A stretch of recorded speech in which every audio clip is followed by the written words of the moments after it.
everyone, I'm Danielle Reed from Coach on the Go, and today I want to share with you one way that I feel you could use the What Matters cards in your classrooms. So when I was a teacher, and I know like many teachers, we all know how important it is to build really strong relationships with kids. That when we take time to get to know them, to make them feel seen and heard, that we get the most out of them. And I think that's what we all want as educators and as parents. So I have one way that I could see you using the What Matters cards in your classroom. Each morning we all kind of have routines as teachers where kids come in and we do something to get them engaged to start off the day. And what I would like to propose is that you ask each kid in your classroom to put a sticky note on the corner of their desk.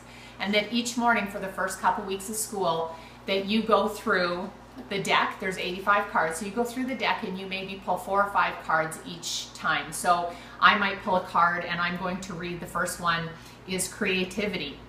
So I'll say to kids, I want you to think about how important creativity is to you.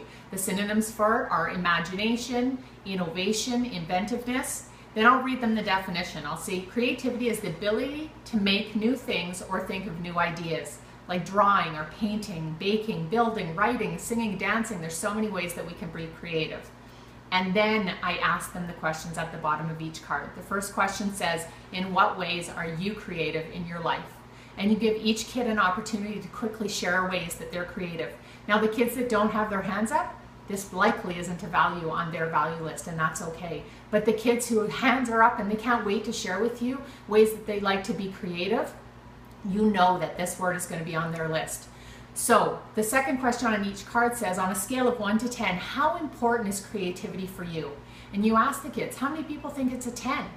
How many people think it's a 9? How about a 5? Who out there for creativity is a 1? And you say, those of you who felt it was a 9 or a 10, I want you to write this word. I want you to write creativity on your sticky note. And then you go to the next card and you do the same thing and you go through maybe 4, maybe 5. It's going to depend on the conversations you have in the classroom, but you will have the kids continually over the course of time write and add to that values list. Now the idea is that we come up with our top 5 to 10 value words, the things that matter most to us, the things that make us feel most fulfilled and happy in our days. So when you are finished with the deck, you'll go around, you'll see some kids who might have 10 right away. You might have some kids that have 25.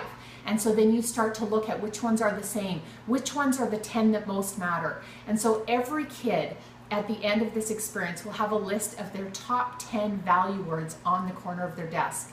And now let me tell you where the magic happens. You as a teacher, when you're going to talk to a kid, or maybe they're in trouble about something, or maybe you have to ask them a question about something, and you go over to them at their desk and you glance at that list of words on their desk, you know exactly what matters to that kid. And sometimes your questions might even be answered just by looking at that list. But I think the most powerful thing we could do is when we have kids in conflict with each other in the classroom.